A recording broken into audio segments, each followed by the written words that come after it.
So just introducing Craig for those who've joined. He's an experienced nutritionist with DPERD, has been working in this field for 20 or so years. So Craig's joined us again, along with the three panel members that you've just heard from.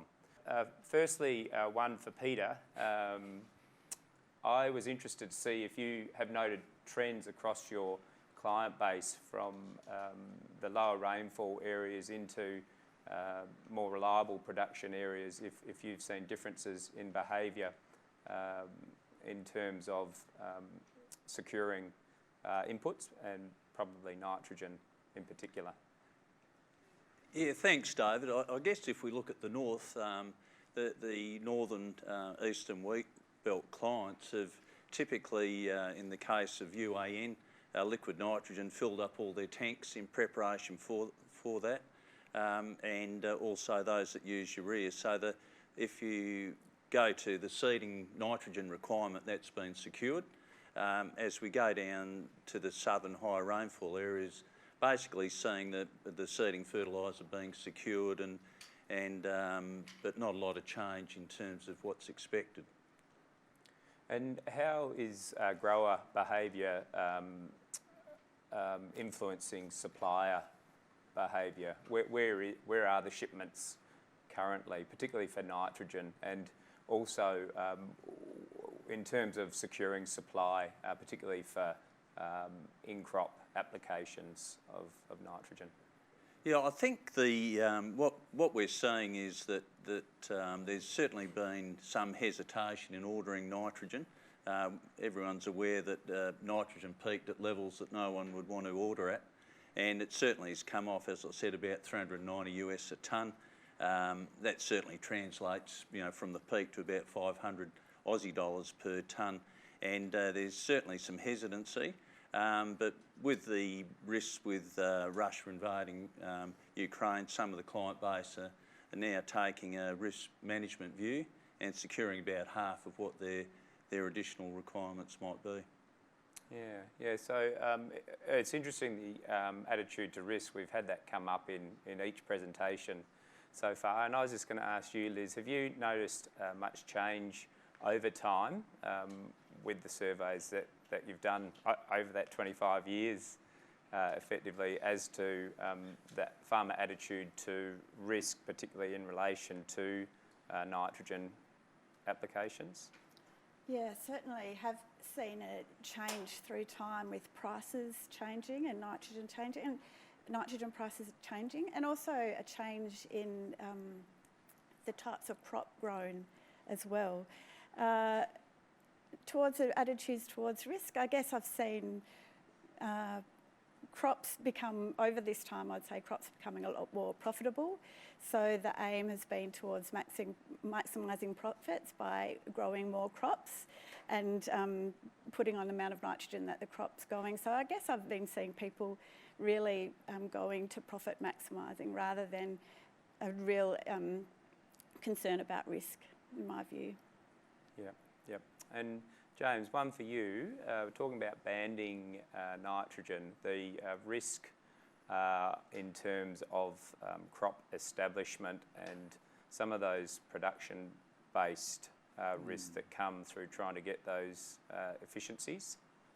Yeah, that's right, David. Look, there's always risk with fertiliser. And the key with nitrogen, and all fertilisers too, particularly the small-seeded crops, canola and lupins, is separation, getting it away from the seed, particularly with the wider row spacing. So, that separation is so important when looking to ban higher rates of N. A lot of the states are already banning nitrogen in one form or another, and I think they're probably got some comfort with what rates are going down. But crops like wheat and barley, they're a lot more tolerant of these salts close to seed than, say, canola, which is quite sensitive. And I'd certainly be pretty cautious about trying to ban too much, if any, nitrogen or potassium-containing fertilisers with canola. Or if you're going to do it, separation is just so important, and maybe not go so strong with the rates. So. Yeah, so maybe this is a question for Craig as well, but there's this strong trend for higher rates of banded N, potentially as organic carbons do come down, given we're seeing less and less organic N. Where are we at as an industry, and are we taking on a lot of risk with rate yet? Look, it's hard to say. The early need is just going to be so great coming off last year's crops around the state, and with those stubble residues and loadings we've got at the surface, I guess you're trying to weigh up one risk against another. The risk of not having the nitrogen there when the crop needs it early in the season to get established, to maybe a little bit more tox from banding higher rates at setting time. So it's very hard to be definitive. It'll be not just crop related, but also soil type related. The sands with the lower clay contents, the risk is higher, but as we pick up more clay down the profile, the risk is significantly reduced. So very much a case by case and machine by machine and all those things. It's very, I think every farm will be different depending upon the gear and the soil types and the crops they're growing, David. Yeah, and across rainfall zone, I know that came up in this survey, that risk of over-fertilising and burning off the crop. But even in low rainfall, we're starting to see quite high rates applied up front and potentially no in-season N, allowing the crop to do its own thing. Is there anything you would like to add, Craig? Yeah, so we're only a few trials into the nitrogen placement work, but over those few trials we'll see the same trends in that there's a higher N use efficiency, like an agronomic efficiency, so kilos of grain per kilos of N, when you have all or a large proportion of that N banded at sowing. And so we're continuing with that work, but that, like internationally, that's a fairly steady trend in that you get higher N use efficiency with banded N. Right, we've got a few questions coming in. Peter or James, when do we expect fertiliser prices to come off? Do you want to answer that, James? Or? Well, I'm not an expert in this area, but for us, the hard thing for us, and I'm sure our competitors too, is getting commitments from growers to secure product. It's a big risk for us to take to go out and secure product without commitments from growers to take the product. So we are bringing boats in. When do we expect fertiliser to come off? I don't make those decisions. So I think they have been coming off for our customers. Just where they're going to go from here, so I can't really say. Yeah, I guess you've got to look at each product, and in terms of phosphates, MAP and DAP, they're going to stay at current levels for the remainder of the season. Looking ahead, you look at the high cost of inputs, and prices could well be around for the rest of the year. With the linkage to grain prices, and we heard Cheryl yesterday say that she thought the grain prices would remain strong through 2022, you'd have to expect fertiliser prices to remain high. Potash, you've seen what's happened in Belarus and the impact on that market. The potash will go higher, so the next purchases in the second quarter will be higher for everyone around the globe. And nitrogen is really will be driven by what happens in Russia and Ukraine. If Russia goes into the Ukraine, I think you'll see an immediate retracing. As I mentioned in the presentation, if there's heavy sanctions imposed on Russia, Russia exports 7 million tonnes of urea and 3 million tonnes of UAN. So if that's significantly suppressed, it's certainly going to put a lot of constraint on supply, and prices will go up. And I guess the other thing James was touching on, fertiliser companies do need a lot of notice in terms of bringing in shipments. They are high cost. And if I think of the urea position right now, the state basically ran out of nitrogen at the end of last year.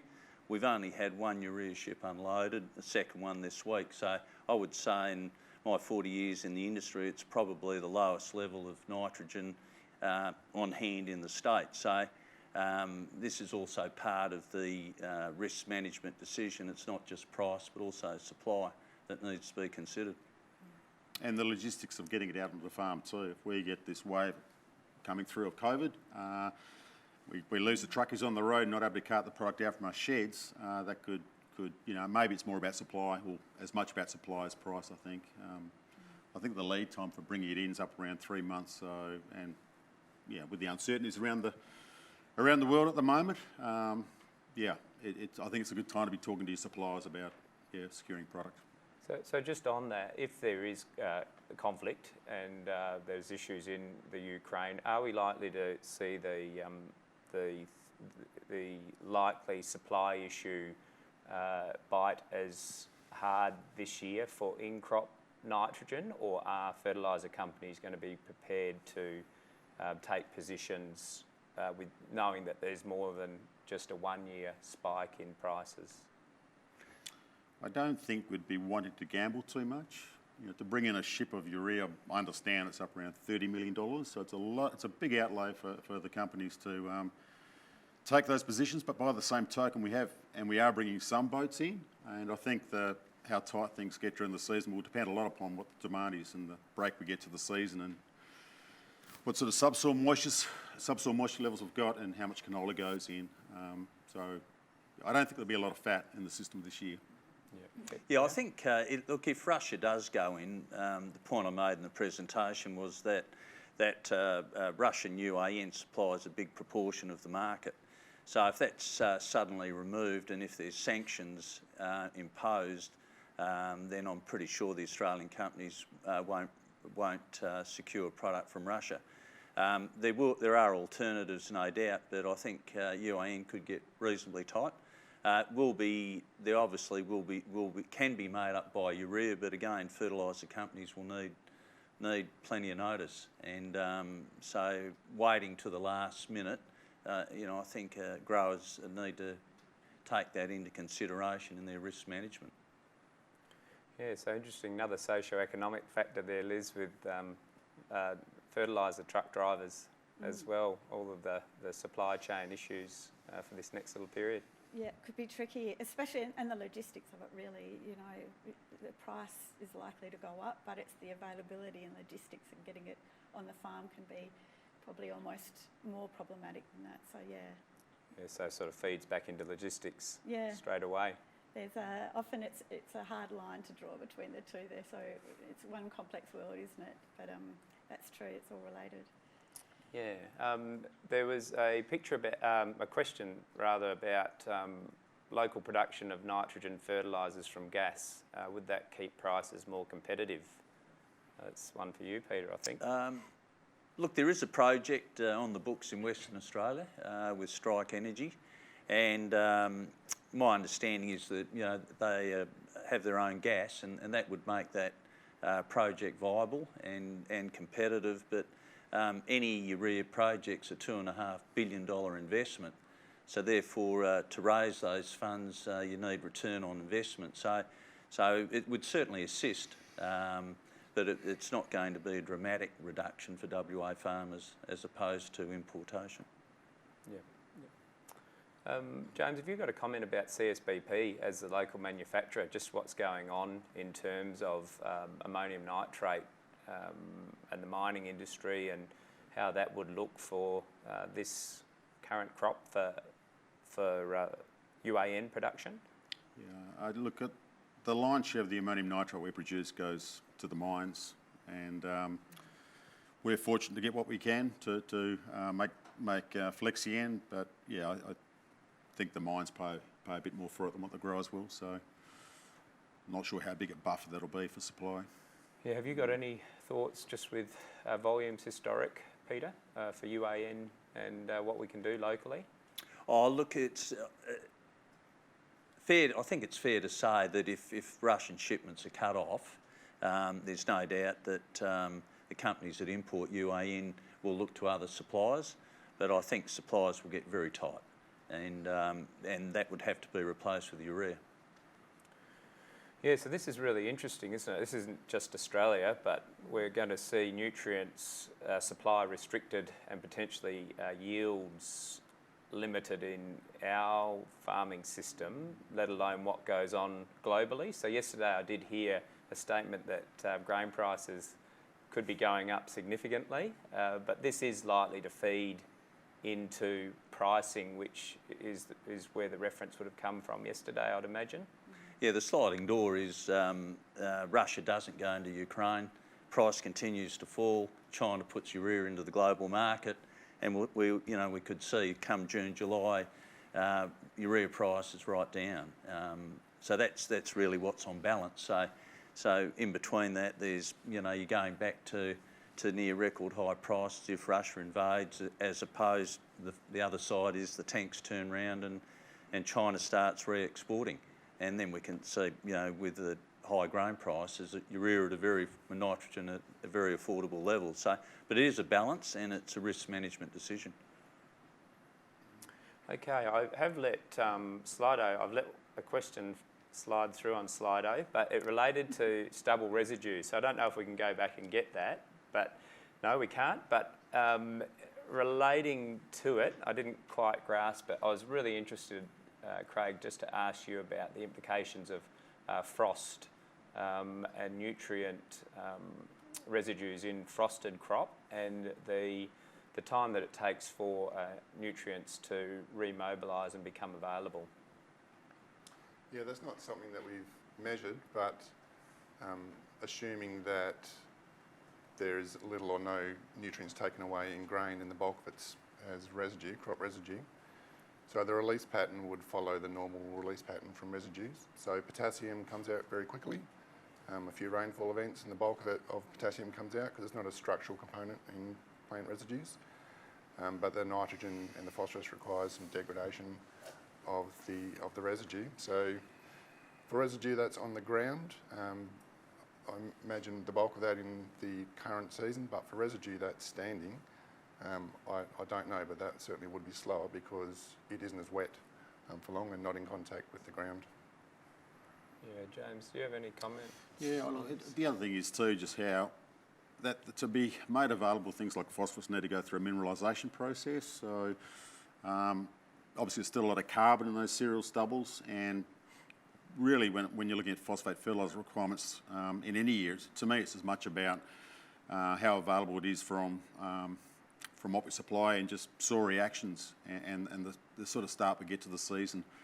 But yeah, we tested some crops a few months back, David, and with you, one of your clients, and frosted and unfrosted areas, and there was some interest there around whether the frost might have tightened up the carbon-nitrogen ratio and made more of the, maybe helped the stubble break down a bit quicker, but we didn't really see any effect on the carbon-nitrogen ratios of any significance over a few samples we did. And there weren't really the differences in nutrient content in the stalks that we thought there could have been or might have been. The carbon-nitrogen ratios were around 60 to 71, irrespective of whether the crop was badly frosted or not, just a few metres away. So, as Craig was saying, a lot of the potassium gets returned back to the soil pretty quickly anyway. Most of the potassium is, finishes up in the straw. It's not really can go out.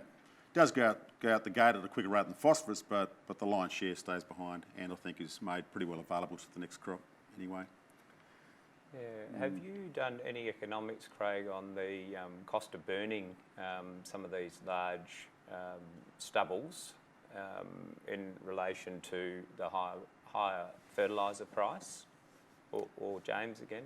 No, that's not something that we've done. No. Because it's an interesting dilemma for growers, isn't it? They have big stubbles that they've got to get machinery through.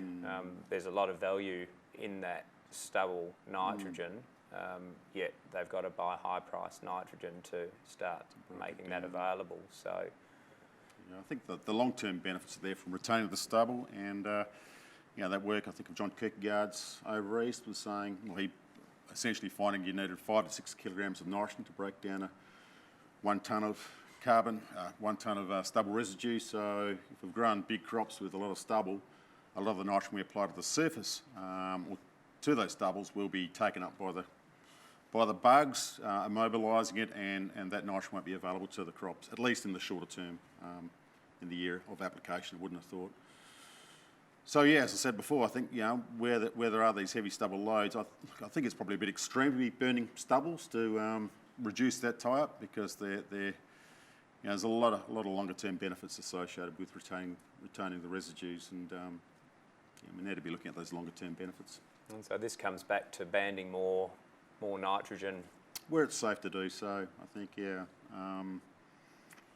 But certainly we're putting it away from that carbon-rich layer at the surface, and more is available, certainly, to the crop. And look, even if we get a, you know, we've seen in trials you might get a 10-50% knock on germination. You know, the benefits from having more banded and being able to supply more to the crop the benefits may be greater than any cost we might see with a slightly reduced germination too. So it's weighing up all these risks, David. Yeah.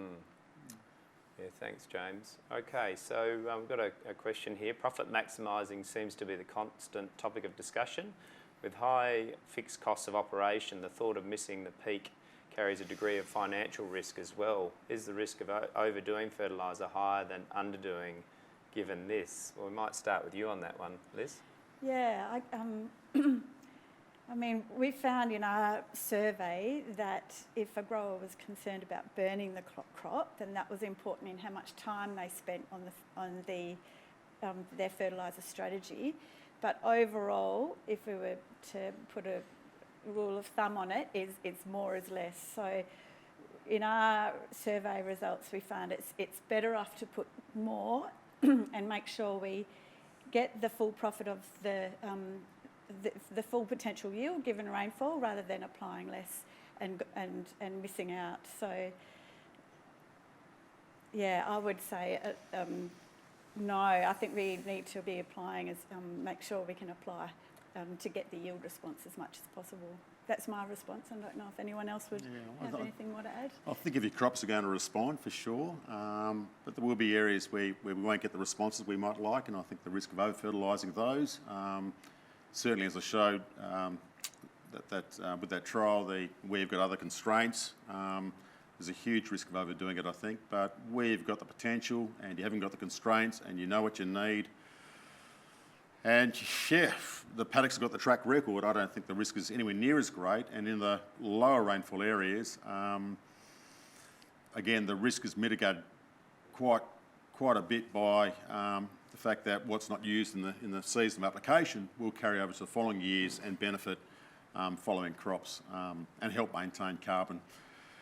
Soil carbon, if we can do a bit more to maintain the levels in our soil. So I think farmers are managing this risk by the split applications, and we've found over time that applying less at the start of the season at sowing and applying more throughout the season as the rain falls, a front comes in and they see that the rainfall's coming, then they might go out for a second or a third time, or up to 5 times we found in our survey. So I think that's how farmers are managing the risk, is by applying it through year. So you apply less at the start, and then if the rainfall comes, then you apply it. But if the rainfall doesn't come, then you haven't applied something that you didn't need to.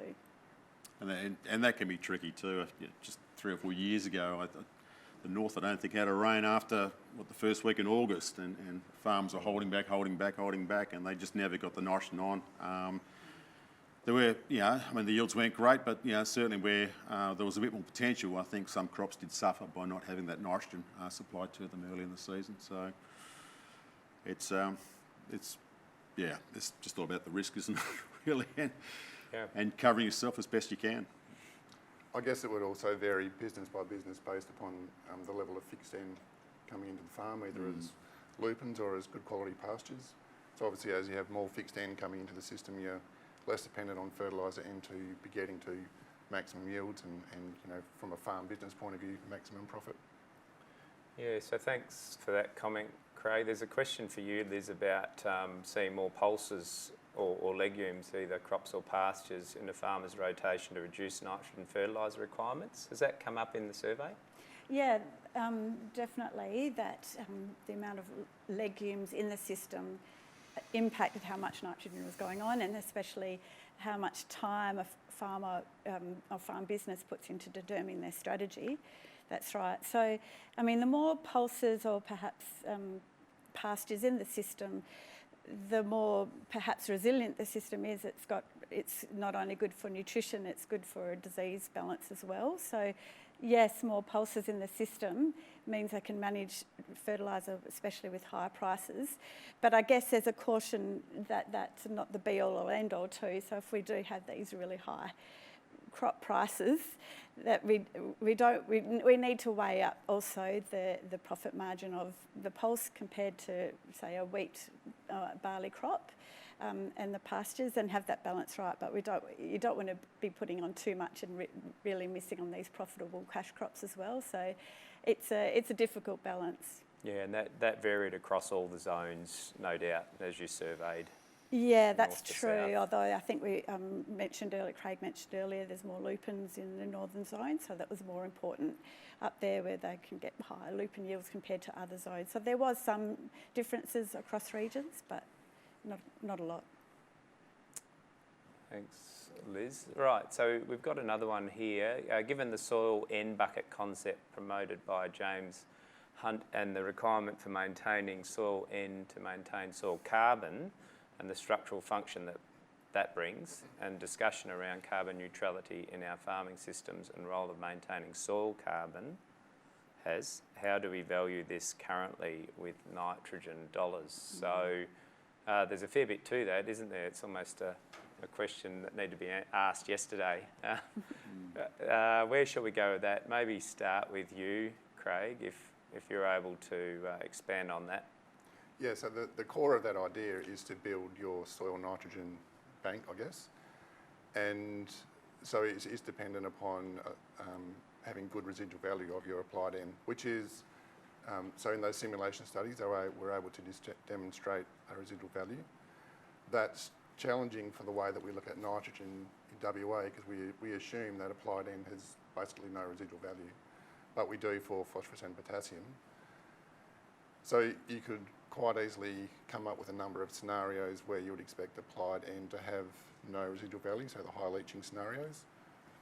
But it's an idea worth investigating in soils where we would expect leaching risk to be low or minimal, so shallower duplex soils or the loamy or heavy soils where there's a reasonable chance of that applied N staying within the root zone.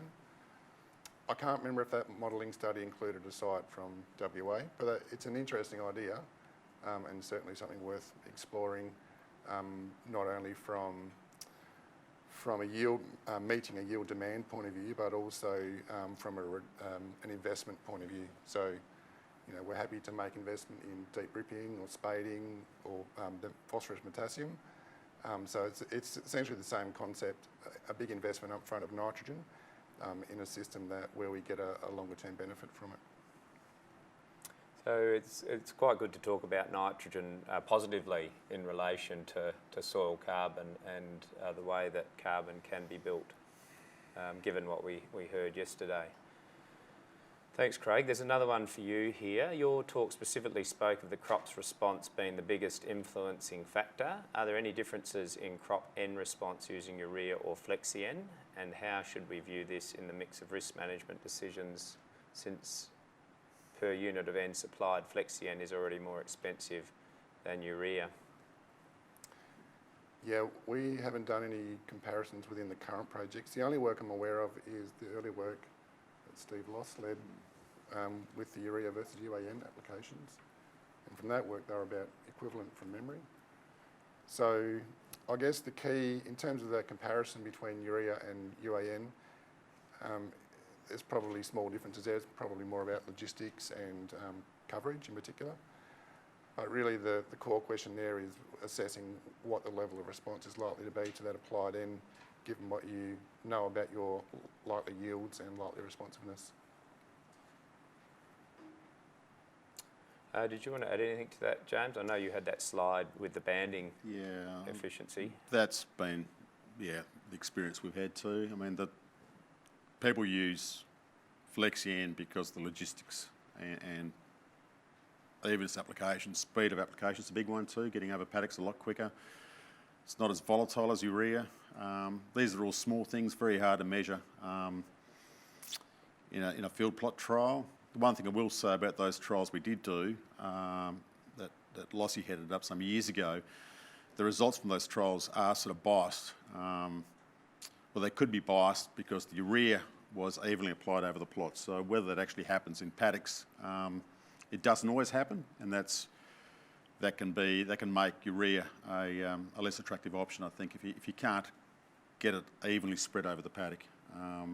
So yeah, I think it's important farmers do check their spreaders and do the trade test to make sure they are applying it evenly, because if they're not, you're going to be much better off putting it through a boom, I think. And James, in terms of tie-up, is there any difference with UAN on stubble versus a granule moving through a stubble load? We potentially, yes, but we haven't done that work. Yeah. So, Craig, any comment? No, we haven't done that work either. I would imagine it would be less from a urea granule that's in contact with the soil, but yeah, we haven't done that. Okay, thank you. We'll carry on. Craig, your research found a fairly wide range in end supply could optimise profit. What does that mean for reducing greenhouse gas emissions? CSIRO's report indicates greenhouse gas emissions intensity can be driven down with better use of N. I know we've touched on that a little bit in that last answer, but is there anything else you'd like to add? Yeah, I mean, obviously by reducing the amount of urea that you apply, you are reducing the gas emissions associated with that urea. So, yeah, certainly by going to the lower end of the range where you expect to maximise profit, you would be increasing your return on investment, but also in terms of the greenhouse gas emissions, you're obviously reducing those as well. And James, did you want to comment on that, just in relation to that John Kierkegaard research you touched on earlier? Yeah, look, it's just putting it where you need it and not where you don't. And you know, when we do NUE calculations on our trials, we quite often we get that sort of 30 to 40% recovery of what we apply. If you assume a certain amount gets into the grain from what's taken up, but you know, we've seen it range from, like last season, range from less than 10% in trials up to 80% in trials. So a lot of that has to do with the need, the underlying need for that nitrogen, and the responsiveness of those paddocks to applying it. So you've got an eightfold difference in need. That's an eightfold effect you're going to have on carbon emissions for the same amounts applied. So, you know, I think we should be trying to get a lot better at how we use it and where we put it, and really, not waste it where we don't need it, but by the same token, we've overcome those constraints and we've got the yield potential. There's a great opportunity to get much better results from that investment. Thanks, James. And last one's for you, Liz. Do you think socioeconomic issues will become more important in the future with increasing volatility in climate and markets? Yeah, that's a good question. Definitely we're going to have increasing volatility. That's been predicted with different issues with trade and differences geopolitically, I guess. But I think it's more a logistical issue. It's about diversifying where we get our nitrogen, so we're not just relying on certain countries. If there's a war there, then we're at risk. So I think it's diversifying the number of countries in which we can get nitrogen in. Apart from that, I still think it's agronomic and logistical issues are king. I think our focus is understanding, predicting rainfall, understanding our potential rainfall and getting the most out of the agronomic need from that. And the logistics, I think we just need to be careful, but I don't think we need to worry about spikes up and down. It's going to happen in the future. I think manage it logistically and to focus on the agronomics.